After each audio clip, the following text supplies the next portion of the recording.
საღამოშვიდობისა ეთერშია ფოკუსში დღის მთავარ თემებს ტაბულას გუნდთან ერთად სალომე უგულავა და ირაკლი კიკნაველიძე წარმოგიდგენთ. ჯერ კიდევ მიმდინარეობს გუშინ პრემიერის სახლთან დაკავებული აქტივისტებისა და ტაბულას ფოტორეპორტიორის ალექსანდრე გიორგაძის სასამართლო პროცესი. დღეს პრემიერმა ღარიბაშვილმა დაკავებულებს უკვე უწოდა პროვოკატორები და მათ საქმიანობას დესტრუქციული დაარქვა. შინაგან საქმეთა სამინისტროს ინფორმაციით ტაბულას ჟურნალისტმა საპატრულო პოლიციის თანამშრომელს სამსახურეობრივი მოვალეობის შესრულებაში ხელი შეუშალა და მას რადიოგადამცემი ამოაცალა. ადვოკატის ცნობით ამ ფაქტის შესახებ დაკავების ოგმში არაფერი ეწერა. თბილისის საქალაქო სასამართლოში პრემიერის სახლთან დაკავებული 7 ადამიანის სასამართლო პროცესი ამ წუთებშიც მიმდინარეობს. მათ ბრალად პოლიციისთვის წინააღმდეგობის გაწევა და ხულიგნობა ედებათ. პროცესზე დაცვის მხარე აუდიო მასალას წარმოადგენს, რომლებიც ადვოკატების თქმით დაკავებულების უდანაშაულობას ადასტურებს. ვიდეო და ფოტომასალას წარმოადგენს პოლიციაც, რათა აქციის მონაწილეების დაკავება დაასაბუთოს. სასამართლო დაცვის მხარის მოწმეებსაც დაკითხავს. პირადად ვესაუბრე ტაბულას ჟურნალისტს, რომელმაც განაცხადა, რომ საერთოდ არაფრის გამოა დაკავებული, იდგა ჩვეულებრივ, იღებდა სურათებს და დაეჯახა პოლიციის თანამშრომელი, როგორც თუნდაც ის უფორმო ყოფილა და მხოლოდ რაცია რო გაუვარდა, მაგის შემდეგ შეიყო, რომ თანამშრომელი იყო, თვითონ მიუწვია ეს რაცია, რომელიც დაბლა ეგდა და ამის მერე აუყვანია და წაუყვანია. რომელს შემთხვევაში მაგალითად საჯარის ადვოკატის რამოდენიმეჯერ დაიხა დაკავების ოქმი, დაწერეს, დახიეს და ახალი შეადგინეს ამის შემდეგ. ცალსახაა, რომ ბატონი ირაკლი ღარიბაშვილი საქართველოს პრემიერ-მინისტრი თავის პიროვნულ ამბიციებს ვერ გადაახტა და დაიწყო მის ხელთ არსებული ბერკეტების გამოყენება, სახელმწიფო რესურსის გამოყენება, მისი პირადი ამბიციების დასაკმაყოფილებლად.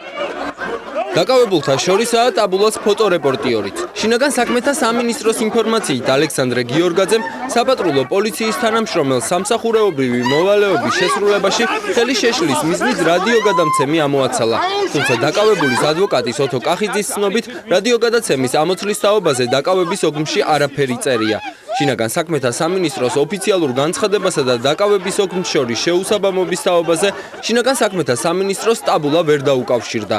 თუმცა უწყებამ განცხადება გამოაქვეყნა, სადაც ნათქვამია, რომ აქციის მონაწილეები არ დაემორჩილნენ პატრულის მოწოდებას გადასულიყვნენ გზის სავალი ნაწილიდან. ეს ინფორმაცია ბაჩუ ახალაიას მეუღლემ ანი ნადარეიშვილმა დღეს დილით გამართულ ბრიფინგზე უარყო. ვაცხადოთ, რომ არც ერთ მონაწილეს არ დაურღვევია კანონი და არ გაუწევია წინააღმდეგობა პოლიციელის მოწოდებისთვის, პირიქით მაქსიმალურად ვთილობდით, რომ რაიმე ინციდენტი არ მომხდარიყო, მაქსიმალურად ვემორჩილებოდით პოლიციას. პრემიერ ღარიბაშვილი საცხოვრებელ სახლთან ტაბულას ფოტორეპორტიორისა და დემონსტრანტების დაკავებასთან დაკავშირებით ტელეკომპანიის გენერალურმა დირექტორმა თამარ ჩერგოლეიშვილმა წუხელვე შინაგან საქმეთა სამინისტროს შენობასთან ბრიფინგი გამართა და ხელისუფლებას დაკავებულების დაუყოვნებლივ გათავისუფლებისკენ მოუწოდა.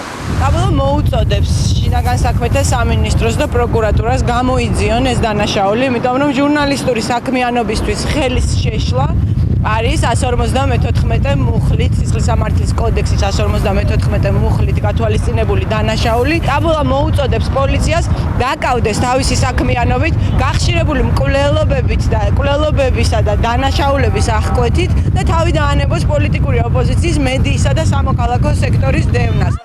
19 ოქტომბრის საღამოს პრემიერ ღარიბაშვილის საცხოვრებელ სახლთან მოსაშვილის ათში ბაჩო ახალაიას მხარდამჭერები ღარიბაშვილის მხრიდან სასამართლოზე ზეწოლას აპროტესტებდნენ. მათ ამავე შინაარსის ტრანსპარანტები ეჭირათ. დემონსტრანტების ცნობით პოლიციამ აქციაზე პროვოკატორები შეგზავნა, რომლებიც მათი მისამართით იგინებოდნენ. დაპირისპირება ჩხუბში გადაიზარდა. რის შემდეგაც პოლიციამ რამდენიმე პირი წინასწარი დაკავების იზოლატორში გადაიყენა. პრემიერ ღარიბაშვილის სახლთან აქციის დაშლასა და ტაბულას ფოტორეპორტიორის ალექსანდრე გიორგაძის დაკავებას საპარლამენტო უმრავლესობაში ამართლებენ და ამბობენ, რომ ჟურნალისტობა ალიბი არაა. ირაკლი სესიაშვილმა აღნიშნა, რომ მიუხედავად პრემიერის თმენის ვალდებულებისა, მის მეზობლად ჩვეულებრივი მოქალაქეები ცხოვრობენ. ნაციონალურ მოძრაობაში კი პოლიციის ქმედებებს აკრიტიკებენ. აქცია პრემიერ-მინისტრის სახლთან და ტაბულას ფოტორეპორტიორის დაკავება უკვე შეაფასეს ხელისუფლებისა და ოპოზიციის წარმომადგენლებმა. თავად პრემიერ-მინისტრი მიიჩნევს, რომ აქციის მონაწილეები პროვოკატორები არიან და დესტრუქციულ საქმიანობას ეწევიან. სახელმწიფო არ დაუშვებს მსგავს ტიპის პროვოკაციას და დესტრუქციულ ქმედებას. ეს არის დედაქალაქი თბილისი, სადაც არ უნდა იყოს. იქნება სოფელი რაიონი. ჩვენ არ დაუშვებთ იმას, რომ მოქალაქეების გარკვეულმა ჯგუფმა, რომელიც არის პირდაპირ გამოუწევად იქცევიან, ესე იგი დესტრუქციულად და პროვოკაციულად, შექმნან არეულობა და ქაოსი. დღეს გვაქვს რეალური დემოკრატია. რაც არ უნდა ილაპარაკონ ჩვენმა ოპონენტებმა ეგრეთ წოდებულმა, რომ საქართველოში ხდება ისეს, რეალობა ყველამ კარგად ვიცით. რომ დღეს ნებისმიერ ადამიანს შეუძლია ნებისმიერი სახით კანონის პარაგრაფში შეუღოთ. გამოხატოს თავისი აზრი. საპარლამენტო უმრავლესობის წევრი ეკა ბესელია თვლის, რომ სიტყვის თავისუფლება დაცულია, ხოლო კანონდარღვევის შესახებ სასამართლოს შედეგს უნდა დაველოდოთ. ზვიად კვაჭანტირაძე კი მიიჩნევს, რომ საზოგადოებას კონსოლიდაცია და დაწყნარება სჭირდება. ეს დაცულია გამოხატვის თავისუფლება. არის სხვადასხვა ინფორმაცია, თუ კანონის დარღვევას აქვს ადგილი, პოლიცია ასევე ვალდებულია იმოქმედოს შესაბამისად. ასე რომ დაველოდოთ სასამართლოს და სასამართლომ უნდა თქვა, სად იყო კანონი დარღვეული, სად იყო კანონის გამოყენების აუცილებლობა საჭირო. საზოგადოებას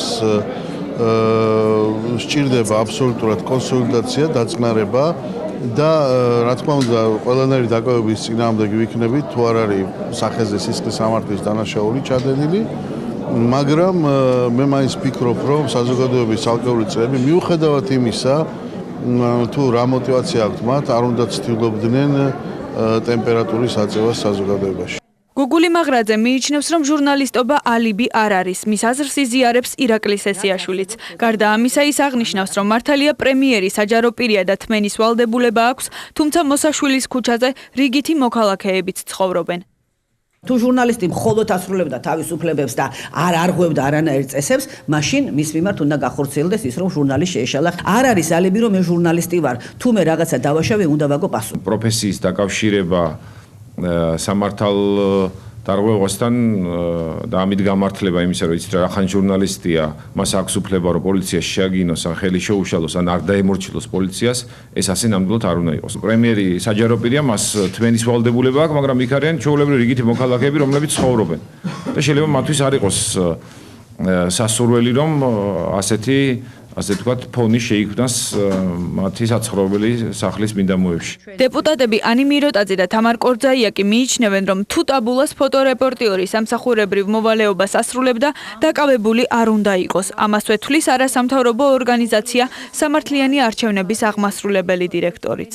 თუ ტაბულა ჟურნალისტი იქ ახორციელებდა თავის სამსახურებრივ მოვალეობას, რასაკვირველია, ეს უნდა იყოს გათვალისწინებული და მისი ადგილი არ არის წინასწარი დაკავების იზოლატორში. ადამიანი ნამდვილად არ ვფიქრობ, რომ მხოლოდ ჟურნალისტი, ადამიანი, რომელიც საჯაროდ ყველას დასანახად იღებს, ეს იქნება ფოტო თუ ვიდეო გადაღება და ამას არ აკეთებს მალულად, მას არ უნდა შეეხოს არავინ. თუ ის რა თქმა უნდა სხვა ტიპის სამართალ დარღვევას არ ჩათდის. თუ ის რეალურად ახორციელებდა ამ აქციის გადაღებას და იქ იმყოფებოდა როგორც ჟურნალისტი, ბუნებრივია არც მისი დაკავება და არც რაიმე მასალის ჩამორთმევა პოლიციის მხრიდან არ უნდა მომხდარიყო და ეს შეგვიძლია განვიხილოთ როგორც მისი უფლებამოსილების განხორციელებაში ხელის შეშლა. ნაციონალური მოძრაობა კი მიიჩნევს, რომ პოლიტიზებული პოლიცია მხოლოდ პრემიერ-მინისტრის დავალებას ასრულებს. გიგა ბოკერია პრემიერის განცხადებას ბრიყულს უწოდებს. მისი თქმით, ის რაც პრემიერს დესტრუქციული საქმიანობა ჰგონია, სინამდვილეში სიტყვის თავისუფლებაა. პრემიერი არის არაადეკვატური, როგორც ყოველთვის და ის ამბობს, რომ ადამიანებს საერთოდ არ აქვთ იმის უფლება, რომ გამოხატონ თავიანთი აზრი.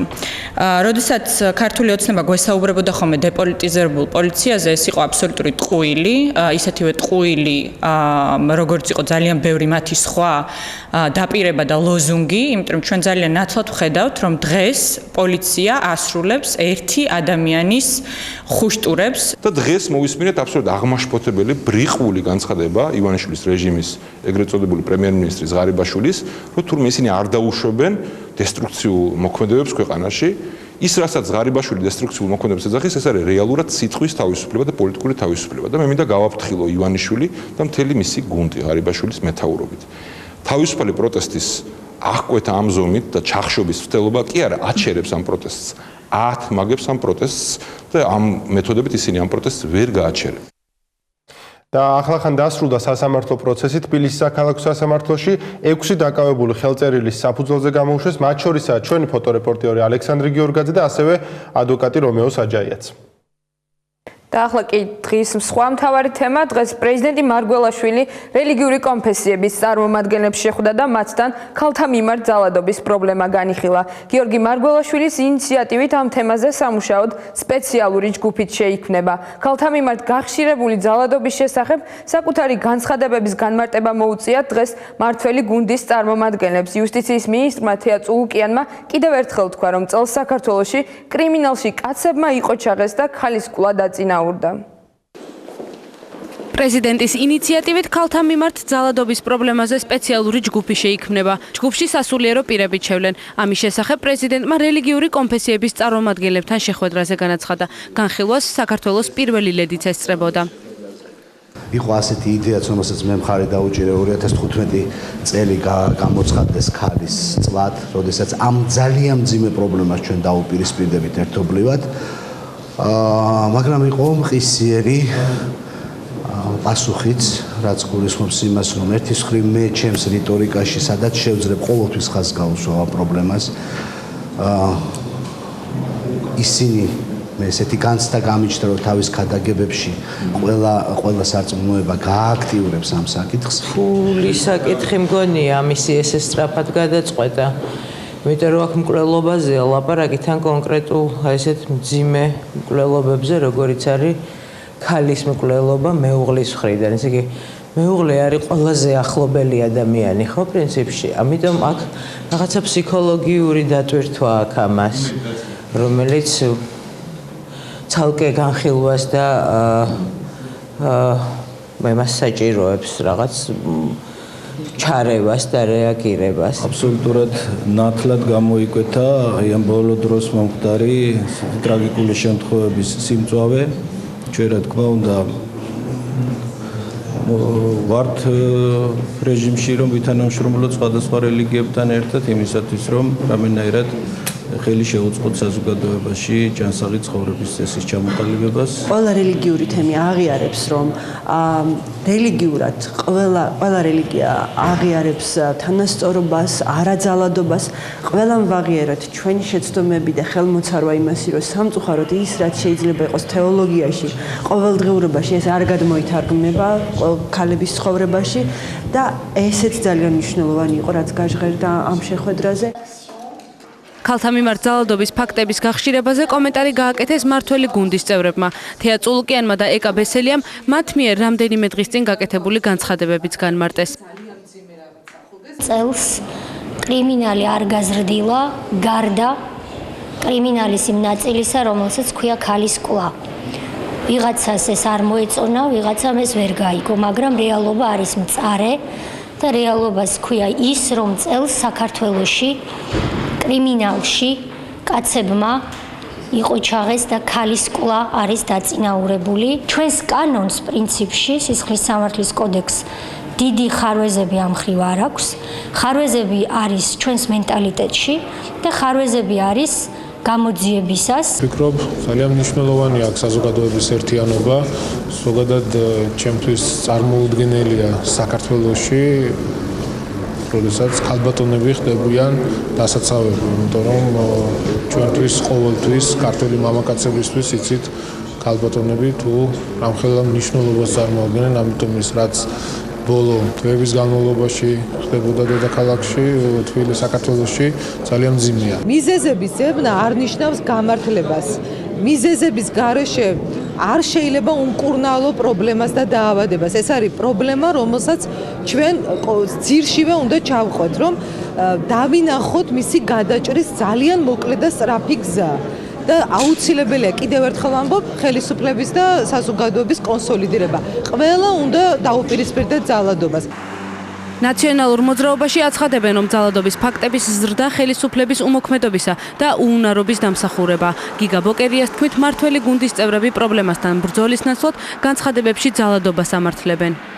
ყველაზე აღმაშფოთებელი უმოქმედობის შემდეგ ხელისუფლების არის განცხადებები, რაც ჩვენ მოვისმინეთ მაღალი თანამდებობის პირებისგან, რომლებმაც ერთ-ერთმა მათგანმა იუსტიციის მინისტრმა თქვა, რომ საერთოდ კრიმინალად არ უნდა განვიხილოთ, ხოლო მეორემ ადამიანის უფლებათა კომიტეტის თავმჯდომარემ თქვა, რომ ასეთ მოქმედებებს ყოველთვის უნდა გვესმოდეთ, რომ მიზეზი აქვს, ანუ პრაქტიკულად გაამართლა ირიბად ეს მოქმედებები. აი ეს ღირებულებები ბჭყალებში, ეს დამოკიდებულება და საერთო უმოქმედობა და უნიათობა არის, რაც ხელს უწყობს ამ ტრაგედიას ქვეყანაში, რაც გრძელდება სამწუხაროდ.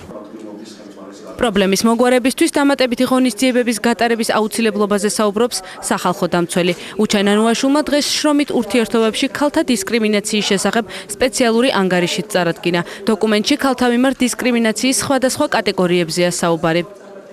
სერიოზული პრობლემები გამოიკვეთა. აქ საუბარი არის როგორც წინა სახელშეკრულებო, ასევე სახელშეკრულებო პერიოდში ქართველების დარღვევის ფაქტებზე.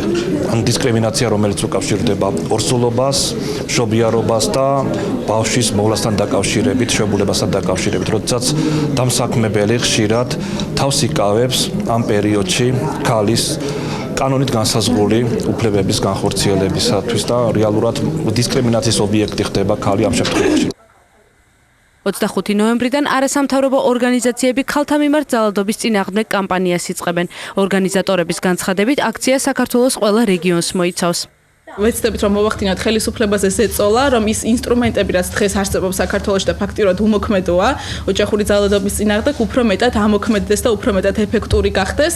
ეს იქნება კამპანია, რომელშიც იქნება ყველა დაინტერესებული პირი ჩართული, ეს არ იქნება ერთი ან რამოდენიმე ორგანიზაციის კამპანია, არამედ ინდივიდების კამპანია და ნებისმიერი დაინტერესებული ადამიანი ექნება შესაძლებლობა, რომ ჩაერთოს ამა თუ იმ ფორმით. შექმნილი პრობლემა არ არის მხოლოდ ხელისუფლების პრობლემა, ეს არის საზოგადოების პრობლემა.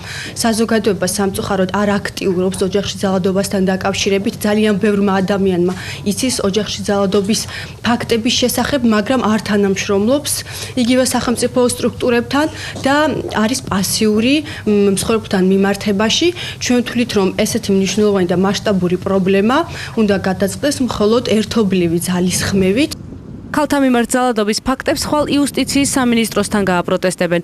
აქციის ორგანიზატორების განმარტებით მიუხედავად იმისა, რომ წელს 23 ქალი მოკლეს და კიდევ უფრო მეტი სხვადასხვა სახის ძალადობის მსხვერპლია, ხელისუფლების წარმომადგენლები ყოვლად არაადეკვატურ განცხადებებს ავრცელებენ და ოჯახური ძალადობის პრევენციისათვის არაფერი კეთდება. დღის სხვა მთავარი თემებით და ამბებით ფოკუსი მცირე სარეკლამო ჭრის შემდეგ დაგიბრუნდებათ.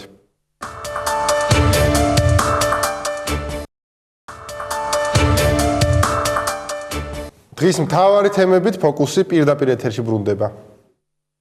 საქართველოს ყოფილ პრემიერ-მინისტრსა და შინაგან საქმეთა მინისტრს ვანო მერაბიშვილს სასამართლომ კიდევ ერთ საქმეზე გამოუტანა განაჩენი. მოსამართლე დავით მგელიაშვილის გადაწყვეტილებით სანდრო გირგვლიანის მკვლელობის საქმის გამოძიებისას უფლებამოსილების გადამეტებისთვის ვანო მერაბიშვილი ციხეში 3 წელს გაატარებს. შთანთქავს თუ არა მერაბიშვილისთვის 26 მაისის საქმეზე მისჯილის სასჯელი დღევანდელს და რატომაა განაჩენით უკმაყოფილო სანდრო გირგვლიანის ოჯახი, ფოკუსის სიუჟეტიდან შეიტყობთ. ვანო მერაბიშვილისთვის სანდრო გირგვლიანის საქმეზე სასჯელის მისჯის შემდეგ მთავარ პროკურატურაში საგანგებო ბრიფინგი გაიმართა, სადაც საქმის მასალები შეაჯამეს.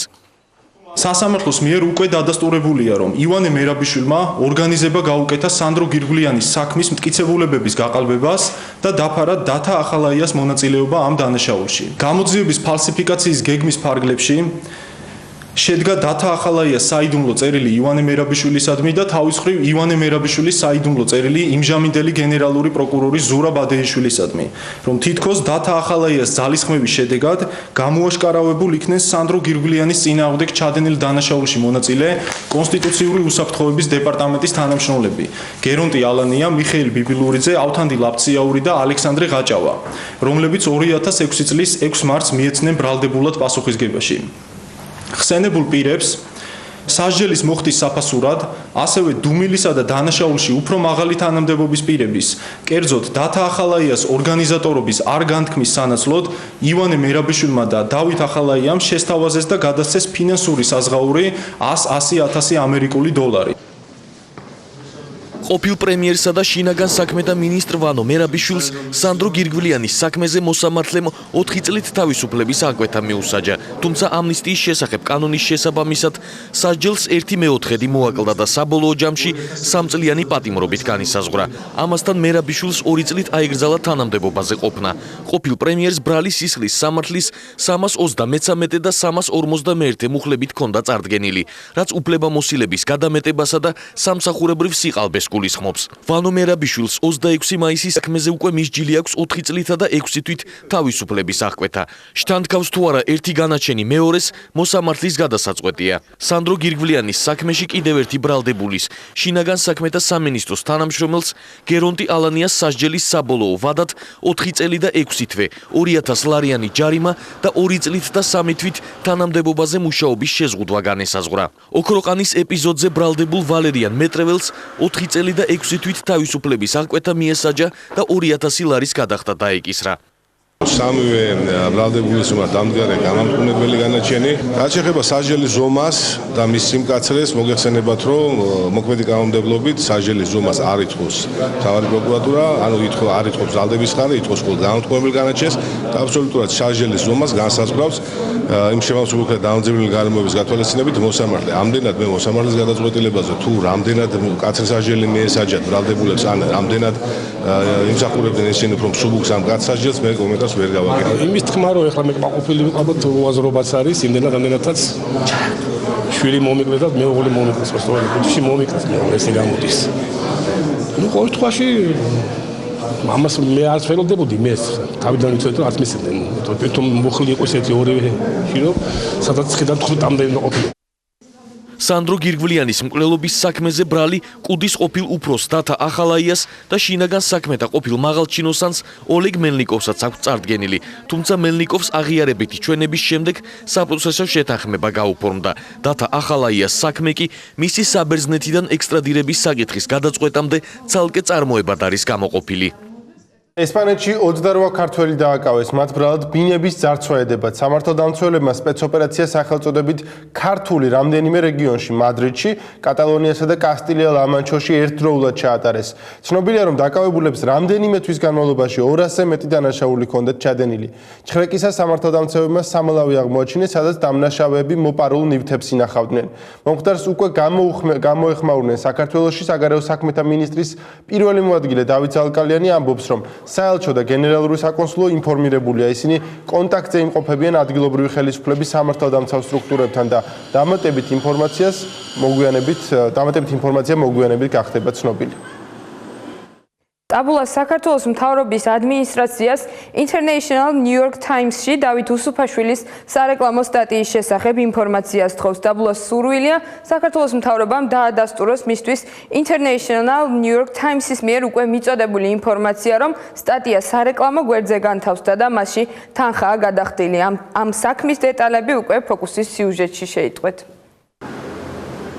ტაბულა მთავრობის ადმინისტრაციას International New York Times-ში დავით უსუფაშვილის წერილთან დაკავშირებით ინფორმაციის მიწოდებისთვის მიმართა. ტელეკომპანია ითხოვს გამოცემის მიერ ტაბულასთვის მიწოდებული ცნობის დადასტურებას, რომლის მიხედვით პარლამენტის თავმჯდომარის წერილი გამოცემაში სარეკლამო გვერდზე რეკლამის სახით განთავსდა, შესაბამისი გრაფიკითა და სარეკლამო რეგლამენტის დაცვით.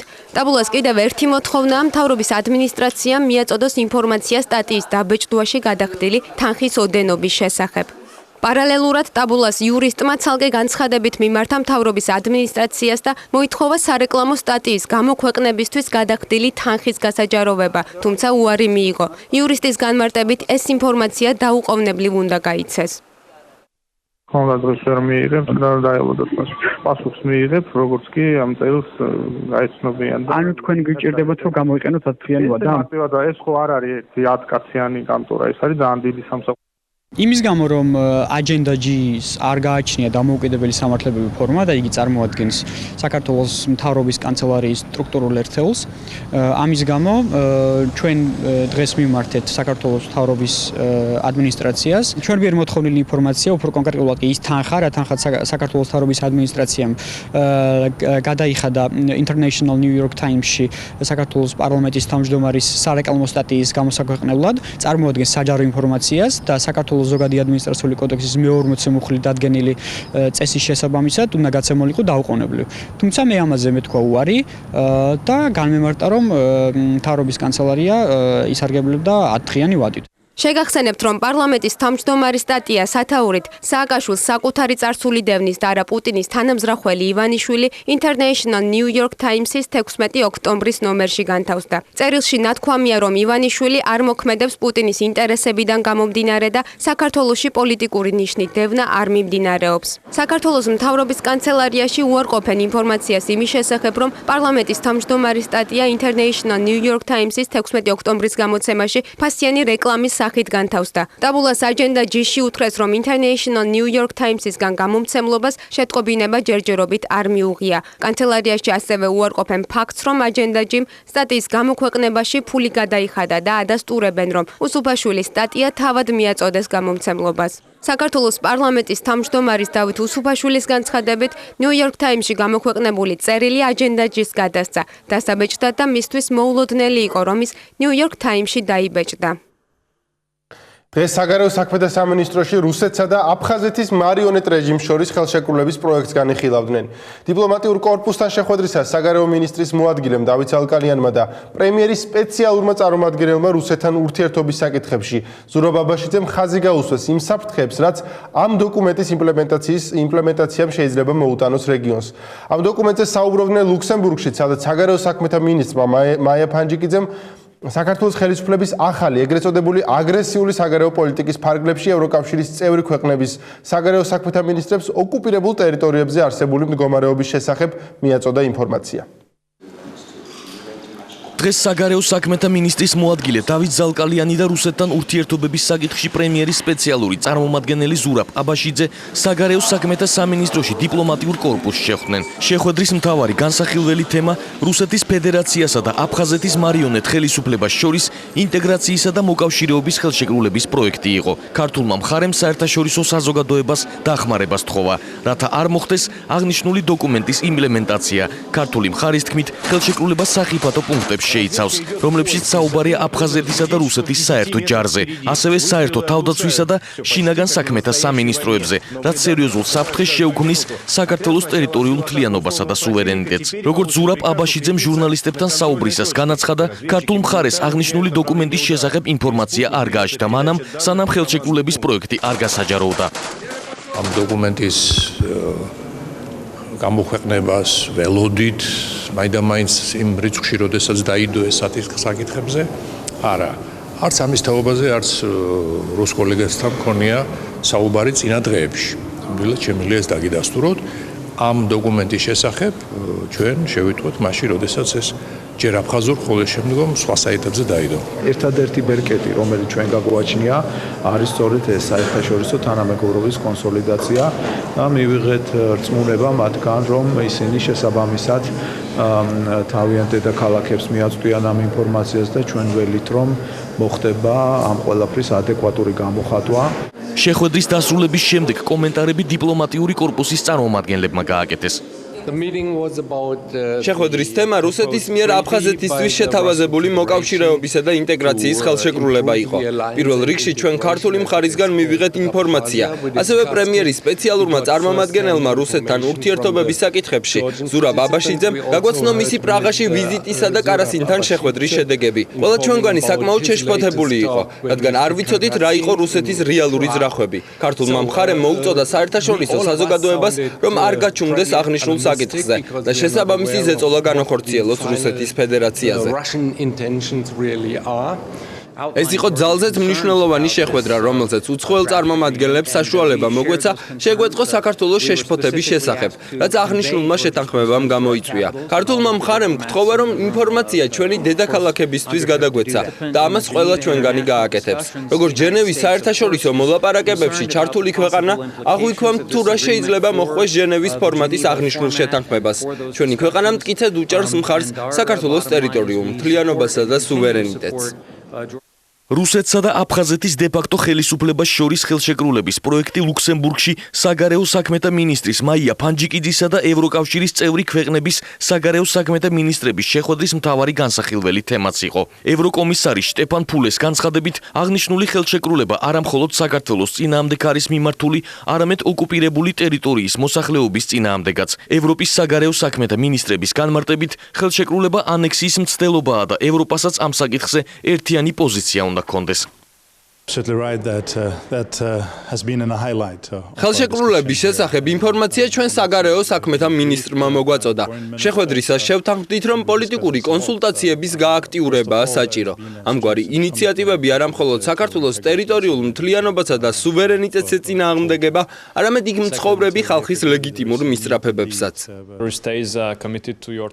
უნგრეთი ერთგულია საქართველოს ტერიტორიული მთლიანობისა და სუვერენიტეტის მიმართ და ეს დამოკიდებულება არაერთხელ გამოგვიხატავს.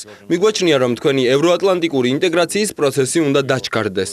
ჩვენ ვგმობთ საქართველოს ტერიტორიების ანექსიის ლეგალიზაციის ყოველგვარ მცდელობას.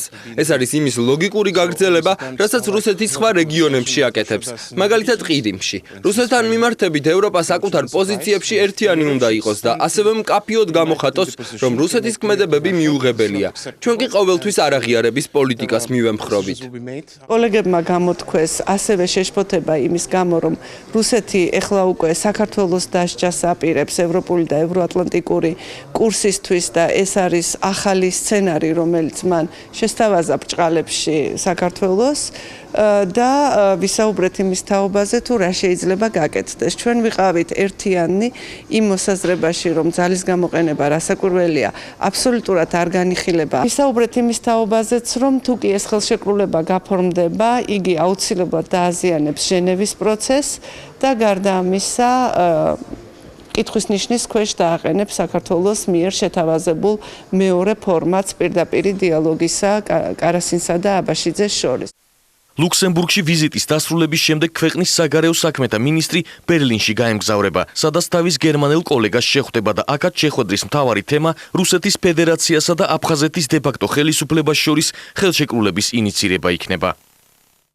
საქართველოს პრეზიდენტის ყოფილი მრჩეველი საგარეო ურთიერთობების საკითხებში ვანო მაჭავარიანი ამბობს, რომ გიორგი მარგველაშვილსა და ვლადიმერ პუტინს შორის შეხვედრა იგეგმებოდა. შეხვედრის გამართვას თავდაპირველად მთავრობამ ხარს უჭერდა, თუმცა შემდეგ მათივე სურვილით ჩაიშალა. ამ ამბავს კატეგორიულად უარყოფენ როგორც საგარეო საქმეთა სამინისტროში, ასევე საპარლამენტო უმრავლესობაშიც. აღსანიშნავია, რომ სოჭის ოლიმპიადის მიმდინარეობისას ვლადიმერ პუტინმა მზადყოფნა გამოთქვა საქართველოს პრეზიდენტს შეხვედროდა.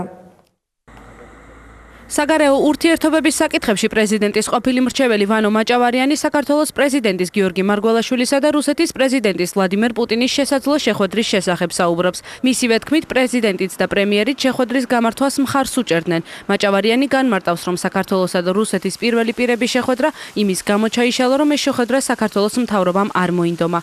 ამ შეხვედრის მომზადების შემთხვევაში, როგორც მთავრობაში, ისევე საერთაშორისო პარტნიორებთან იგი იყო მზად, რომ განეხილა ამ ფორმატში ქვეყნისთვის ძალიან მნიშვნელოვანი თემები. იყო განცხადებული გზაობა პრეზიდენტის მხრიდან, ასევე პრემიერ-მინისტრის მხრიდან, მთავრობამ არ ჩათვალა საჭიროდ ამ შეხვედრის მომზადება. ამ შესაძლებლობას უარყოფენ საქართველოს ხელისუფლების წარმომადგენლები. მაია ფანჯიკიძის თქმით, შეხვედრა საგარეო საქმეთა სამინისტროს გარეშე ვერ დაიგეგმებოდა. ფანჯიკიძე მაჭავარიანს სიცრუის გავრცელებაში ადანაშაულებს. პრემიერის სპეციალური წარმომადგენელი კი ამბობს, რომ არც ჟენევასა და არც პრაღაში ამ თემაზე საუბარი არ ყოფილა. ეს არის ტყუილი, არანაირი მოლაპარაკება არ ყოფილა, არანაირი სამზადისი არ ყოფილა, ვერანაირი სამზადისი ვერ იქნებოდა მთავრობის გარეშე და მთავრობის საგარეო საქმეთა სამინისტროს გარეშე. ასე რომ არანაირი სამზადისი, არანაირი რაღაცა გეგმა, რომ ასეთი შეხვედრა ყოფილიყო, არ ყოფილა. თქვენ თუ გახსოვთ, ეს დისკუსია მცირე ხნით იყო ჩვენს მედიაში იმის გამო, რომ ქართველმა ჟურნალისტმა რუსეთის პრეზიდენტს კითხა, იქნებოდა თუ არა იგი მზად საქართველოს პრეზიდენტთან შესახვედრად, რაზედაც მან უპასუხა, რატომაც არა. აქედან დაიწყო ეს თემა, მაგრამ მას არ ქონია არანაირი გაგრძელება. არანაირი მოსამზადებელი სამუშაოები შემდგომ არ ჩატარებულა, არც საგარეო უწყების მეშვეობით მომხდარა რაიმე დოკუმენტების გაცვლა ან ინიციატივების განხილვა, არც პრაღაში განხილულა ეს რაღაც სამუშაო რეჟიმში, რამდენადაც ვიცი, არ ჟენევაში ყოფილა არანაირი საუბარი, ანუ ამ განცხადებების შემდგომ რა საჯაროდ გაკეთდა, მეტი არაფერი არ ყოფილა. შეხვედრის ალბათობას გამორიცხავენ საპარლამენტო უმრავლესობის წევრები და ამბობენ, რომ მსგავსი რამ არ სმენიათ. უმცირესობაში კი მიაჩნიათ, რომ ხელისუფლებას უსაფრთხოების პოლიტიკა არ გააჩნია. მე პირადად გამოვრიცხავ ასეთი შეხვედრის ალბათობას. შეხვედრის არ უნდა ხდებოდეს, შეხვედრა უნდა ორიენტირებული იყოს შედეგზე. შედეგის მოლოდინის ნიშნები ამ დღესდღეობით არ არსებობს, მით უმეტეს იმ ფონზე, რასაც პუტინი ახორციელებს უკრაინაში, ამიტომ ასეთი რამ პირველად გავიგე, არ ვიცი ბატონო ვანომ საიდან მოიტანა, მას შეგიძლია გითხრათ. ამის თაობაზე მე შევიტყვე თქვენგან, თუ ამგვარი შეხვედრა გაიმართება, ნებისმიერ დონეზე იქნება პრეზიდენტი, იქნება პრემიერი, ნებისმიერ დონეზე რუსეთის მხარესა, რა თქმა უნდა, საქართველოს უნდა იყოს მზად, ეს უნდა იყოს შედეგზე ორიენტირებული და უკან ჩვენ უნდა დავბრუნდეთ ამ შეხვედრიდან უკვე რაღაც გარკვეული მიღწევით ხელში. თუ ეს არ იქნება, ნუ შეხვედრა სათქმა უნდა აზრი არ აქვს. მე ვთვლი რომ სამარცხვინოა რომ კვლავ გრძელდება აი ეს ამ ტიპის ურთიერთგაცვლა და კინკლაობა პრეზიდენტსა და მთავრობას შორის მნიშვნელოვან საკითხებზე და საერთოდ ამ თემასთან დაკავშირებით ბოლო მოვლენებმა, კერძოდ აფხაზეთის ფაქტობრივად ანექსიის წინამდე გადადგმულ ნაბიჯთან დაკავშირებით რეაქცია ეგრეთ წოდებულმა ხელისუფლების კიდევ ერთხელ გვაჩვენა სამწუხაროდ, რომ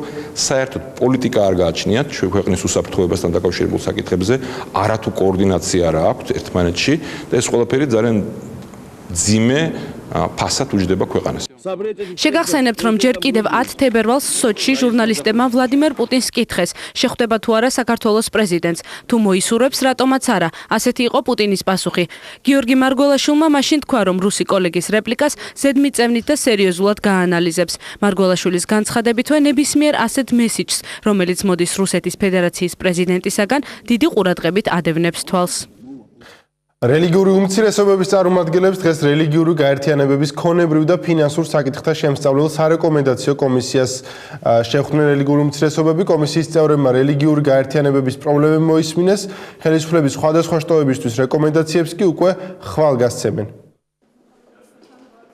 დღეს რელიგიური გაერთიანებების ქონებრივ და ფინანსურ საკითხთა შემსწავლელმა სარეკომენდაციო კომისიამ რელიგიურ უმცირესობებთან პირველი შეხვედრა გამართა. აღნიშნული კომისიის დეკლარირებული მიზანია მაქსიმალური ჩართულობითა და გამჭვირვალედ მოხდეს რელიგიის საკითხთა სახელმწიფო სააგენტოს დებულებით გათვალისწინებული საკითხების შესწავლა და სათანადო რეკომენდაციების მომზადება. დღეს სააგენტომ რამდენიმე რელიგიური ჯგუფის, მათ შორის მართლმადიდებელი ეკლესიის წარმომადგენლების ქონებრივი და ფინანსური პრობლემები მოისმინა. ხოლო რეკომენდაციებს საქართველოს ცენტრალური თუ ადგილობრივი ხელისუფლებისთვის ხვალ საგანგებო პრესკონფერენციაზე წარმოადგენს.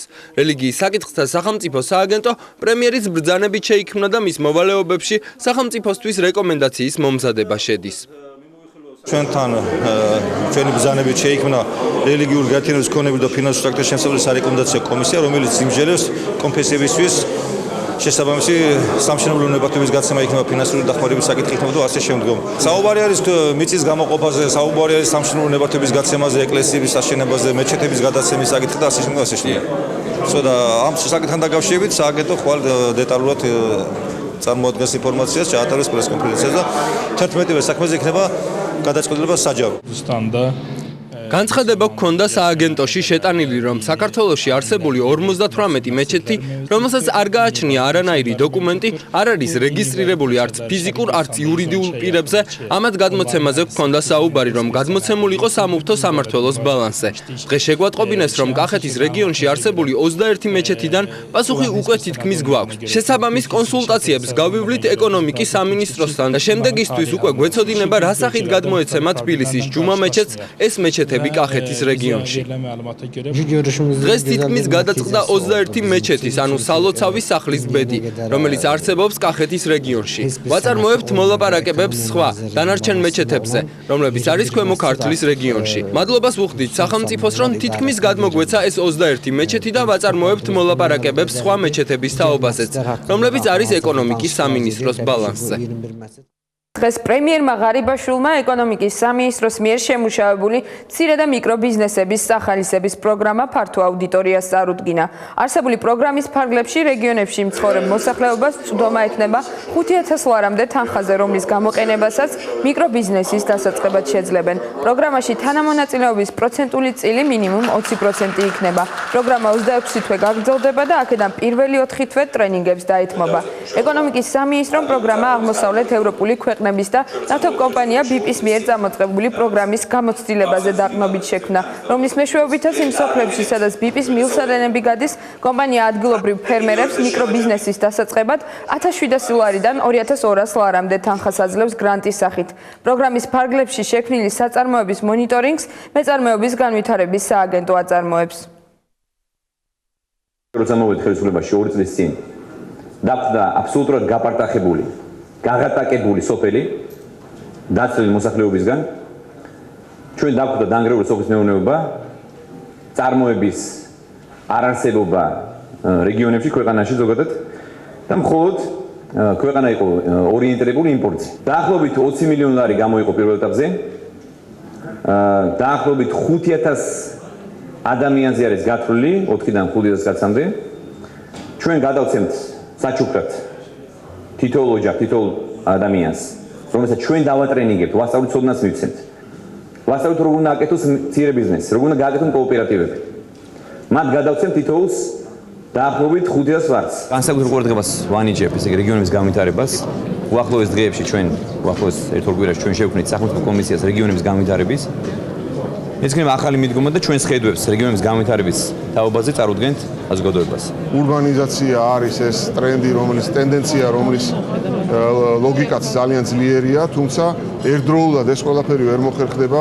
დღეს ჩვენ უნდა გავამკლავდეთ იმ გამოწვევებს, რომელიც დღეს გვაქვს, ხოლო დღევანდელი გამოწვევა არის ის, რომ გვაქვს ძალიან დიდი დისპროპორცია საქართველოში, ქალაქსა და რეგიონში მაცხოვრებელ მოსახლეობაში და მათი ცხოვრების დონეში. ამიტომ დღევანდელი გამოწვევის გამკლავებისთვის აუცილებელია ეს პროგრამა. მცირე სარეკლამო ჭრის შემდეგ ფოკუსი უკვე საერთაშორისო და კულტურის ამბებით დაგიბრუნდებათ.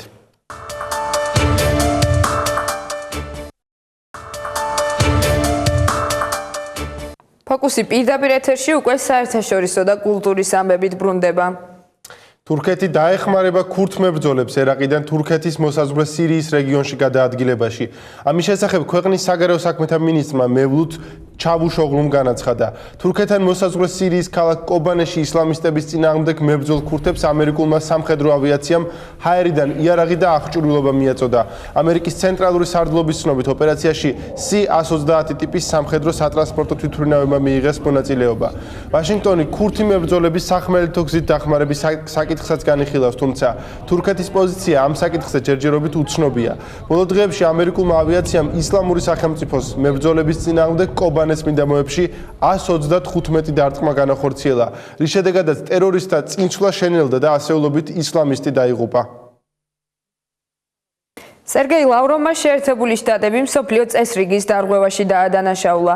რუსეთის საგარეო საქმეთა მინისტრმა სირიის ნებართვის გარეშე ისლამური სახელმწიფოს წინააღმდეგ საერთაშორისო ოპერაციას მხარი არ დაუჭირა. საგარეო პოლიტიკის შესახებ საჯარო ლექციაზე მან მკაცრად გააკრიტიკა სანქციები რუსეთის წინააღმდეგ და მოლდოვას დნესტრისპირეთის აღიარებით დაემუქრა. რუსეთის საგარეო საქმეთა მინისტრის განცხადებით იმ შემთხვევაში თუ ქვეყანა ნეიტრალურ სტატუსს შეიცვლის ან რუმინეთს შეუერთდება, დნესტრისპირეთს საკუთარი მომავლის შესახებ გადაწყვეტილების დამოუკიდებლად მიღების სრული უფლება ექნება. ლავროვმა ასევე აღნიშნა, რომ უკრაინის გარშემო კრიზისი და რუსეთსა და შეერთებულ შტატებს შორის უთანხმოება მისი აზრით დიდხანს გაგრძელდება.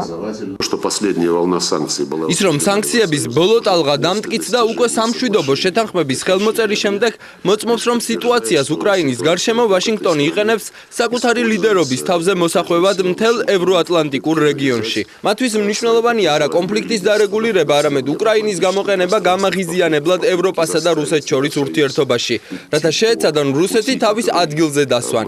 ეს ილუზორული მცდელობებია. შვედეთის ტერიტორიულ წყლებში რუსულმა წყალქვეშმა ნავმა სავარაუდოდ კატასტროფა განიცადა. შვედური ჯარის წარმომადგენლები ადასტურებენ, რომ სტოკჰოლმთან ახლოს უცხო წყალქვეშა ობიექტი მოძრაობს. რუსეთის ხელისუფლებაში კი ამ არქიპელაგში რუსული ხომალდის ყოფნას კატეგორიულად უარყოფენ. შვედეთის შეიარაღებული ძალების სარდლობამ დაადასტურა, რომ სტოკჰოლმის არქიპელაგის მახლობლად დიდი ალბათობით უცხო წყალქვეშა ობიექტების აქტიურობა შეინიშნება. ამას სამოყვარულო ფოტო ადასტურებს, რომელზეც წყალქვეშა ობიექტის ზედაპირზე ამოსვლა არის აღბეჭდილი. შვედის სამხედროები არც ადასტურებენ და არც უარყოფენ ცნობას იმის შესახებ, რომ ქვეყნის ტერიტორიულ წყლებში რუსული წყალქვეშა ნავი კატასტროფას განიცდის. ინფორმაცია იმის შესახებ, რომ შვედმა სამხედროებმა რუსული წყალქვეშა ნავის განგაში სიგნალი დააფიქსირეს, შვედურმა გამოცემა სვენსკმა დაგბლაგეტმა გაავრცელა. შვედეთის სანაპიროსთან სამძებრო ოპერაცია გრძელდება, რომელშიც 200-ზე მეტი სამხედრო მონაწილეობს. რუსეთის თავდაცვის სამინისტრომ ამ რეგიონში რუსული წყალქვეშა ნავების ყოფნა კატეგორიულად უარყო. თუმცა სავარაუდო კატასტროფის რაიონში რუსული ხომალდის საეჭვო მოძრაობა შენიშნეს, რომელიც სავარაუდოდ წყალქვეშა სამძებრო ოპერაციას უკავშირდება. გერმანული ავიაკომპანია Lufthansa-ს პილოტებმა ორდღიანი გაფიცვა გამოაცხადეს. პილოტები პენსიაში ვადაზე ადრე გასვლის უფლების გაუქმებას აპროტესტებენ, ასევე ხელფასების გაზრდას ითხოვენ. გაფიცვა ყველა რეისს შეეხება, რომლებიც Airbus 320 და Boeing 737 ტიპის თვითმფრინავებით სრულდება. სულ 1500-ზე მეტი რეისი გაუქმდა, რის შედეგადაც 200,000-ზე მეტი მგზავრი დაზარალდება. მფრინავთა პროფკავშირებმა მგზავრებს შექმნილი დისკომფორტისთვის ბოდიშიც მოუხადა. ქიზიყურის შემოდგომა ამ სახელწოდების ფესტივალი წელს პირველად იმართება. ფესტივალი ქალაქ წნორში ტარდება. ორგანიზატორების ინიციატივით ქალაქში კონცერტები და შეჯიბრებები გაიმართება. ასევე უკვე მოიხატა წნორის კულტურის სახლი. სოფელ ქვემო მაჩხანის ისტორიულ კულტურის სახლში კი კლასიკური მუსიკის კონცერტი გაიმართა. ქიზიყურის შემოდგომის შესახებ ნიკა ესებუას სიუჟეტი. 11-დან 17 ოქტომბრამდე არასამთავრობო ორგანიზაცია სამოქალაქო ინიციატივის მიერ ორგანიზებული ფესტივალი ქიზიყურის შემოდგომა გაიმართა. ფესტივალი მიზნად ქალაქ წნორში და მის შემოგარენში კულტურული ცხოვრების გამოცოცხლებას ისახავდა. ქიზიყურის შემოდგომის ფარგლებში მოიხატა წნორის კულტურის სახლი. გაიმართა სხვადასხვა სახის შეჯიბრებები და კონცერტები. გაიხსნა თავისუფალი ბიბლიოთეკა, სადაც ნებისმიერ მსურველს შეუძლია დროებით წიგნი ითხოვოს, სანაცვლოდ კი საკუთარი წიგნი დატოვოს. ფესტივალ ქიზიყურის შემოდგომის ფარგლებში სოფელ ქვემო მაჩხანის ისტორიული ძეგლის სტატუსის მქონე თეატრში საქართველოს სიმფონიეტამ კლასიკური მუსიკის საქველმოქმედო კონცერტი გამართა. შემოსული თანხა ამ თეატრისთვის სასცენო განათების შეძენას მოხმარდება. სამოქალაქო ინიციატივის წარმომადგენლის ნანა ბაგალიშვილის თქმით, ქიზიყურის შემოდგომა მიზნად ისახავს როგორც წნორში კულტურული ღონისძიებების წახალისებას, ასევე ადგილობრივი ხელისუფლების გამოღვიძებას. ჯამში გვინდა რომ წნორში გქონდეს სივრცე, სადაც დახურული სივრცე, წვიმის შემთხვევაში შევალთ 50-100 ადამიანი და რაიმე აქტივობას გავმართავთ. ანუ ეს არის გვერდზე რასაც ხედავთ კულტურის სახლი, რომელიც შიგნიდან საშინელ მდგომარეობაშია, წარმოუდგენელია იქ შესვლა და რამის გაკეთება. ორგანიზატორების თქმით, მსგავსი ფესტივალი წნორში მომავალშიც გაიმართება. ფოკუსი დღეისთვის ამით დასრულებულია, ჩვენ ხვალ დაბრუნდებით ეთერში. კარგად გრძანდებოდეთ.